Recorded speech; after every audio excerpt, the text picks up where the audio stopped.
ये खबर SGT university द्वारा प्रस्तुत की गई है।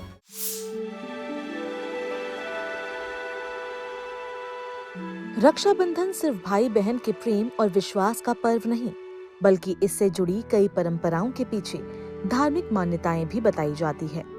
इन्हीं में से एक है राखी बांधते समय उसमें 3 गांठें लगाना।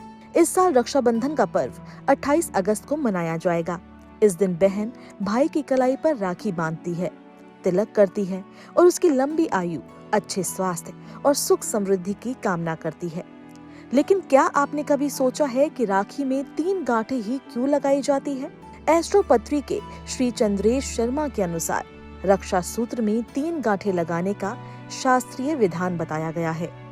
इन 3 गांठों को ब्रह्मा, विष्णु और महेश यानी त्रिदेवों का प्रतीक माना जाता है। पहली गांठ को ब्रह्मा से जोड़ा जाता है। मान्यता के अनुसार ये भाई की लंबी आयु और अच्छे स्वास्थ्य की कामना का प्रतीक है। दूसरी गांठ भगवान विष्णु से जुड़ी मानी जाती है। इसे सुरक्षा और समृद्धि की कामना के रूप में देखा जाता है। वहीं तीसरी गांठ भगवान शिव का प्रतीक मानी जाती है। इसका संबंध मानसिक शांति और नकारात्मक या दुष्ट शक्तियों से रक्षा की कामना से बताया जाता है।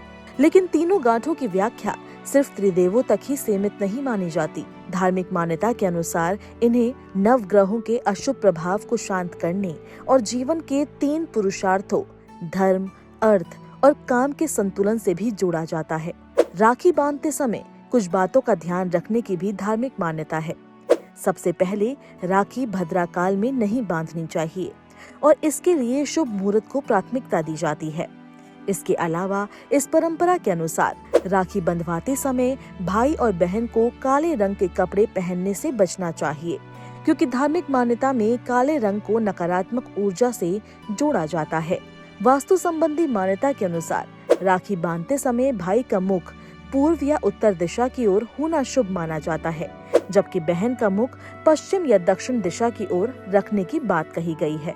राखी बांधते समय मन में गलत विचार नहीं रखने की सलाह दी जाती है। यानी राखी की 3 गांठें सिर्फ धागे को बांधने का तरीका नहीं, बल्कि धार्मिक मान्यताओं में इन्हें स्वास्थ्य, सुरक्षा, समृद्धि और मानसिक शांति की कामनाओं से जोड़ा गया है।